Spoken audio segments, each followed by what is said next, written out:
আসসালামু আলাইকুম। একটি মনোরম পরিবেশ, এখানে আল্লাহ তাআলার প্রাকৃতিক সৌন্দর্য, আমাদের সেই হাজারো বছরের পুরানো ঐতিহ্য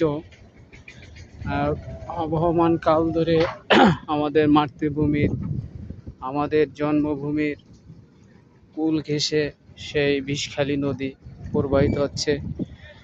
যখন আমাদের মনটা খারাপ থাকে, কোনো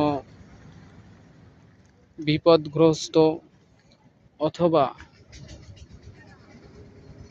কোনো আরাম আয়েশের জন্য আমরা ছুটে যাই, তখন বিষখালী নদী, সেই বিষখালী নদীর কলকল বাতাসের ধ্বনি আমাদের মন মুগ্ধ করে।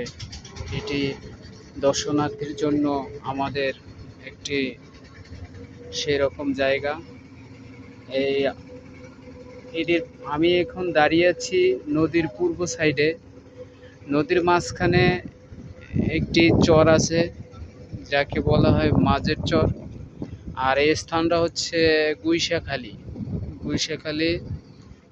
পূর্ব পাশ গুইসাখালী, উপরে কাকচিরা, মাঝখানে একটি মাঝের চর।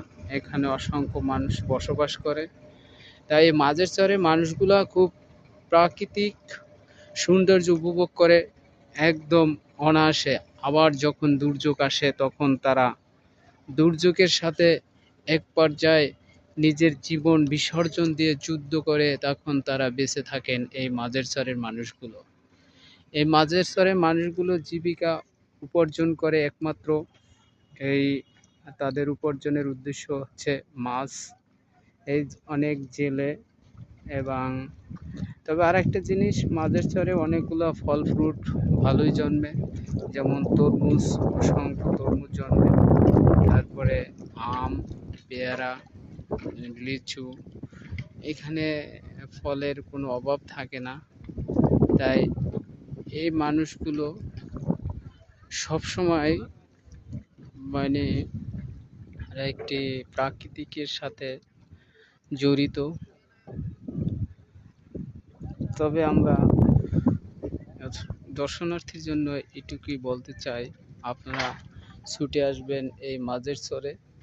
মাঝের চর এমন একটি জায়গা দেখার মতো। এটা বরগুনা ডিস্ট্রিক্ট, বিষখালী নদীর স্থান হচ্ছে গুইসাখালী। আপনি যদি পূর্ব সাইড থেকে আসেন, এটা গুইসাখালী হয়ে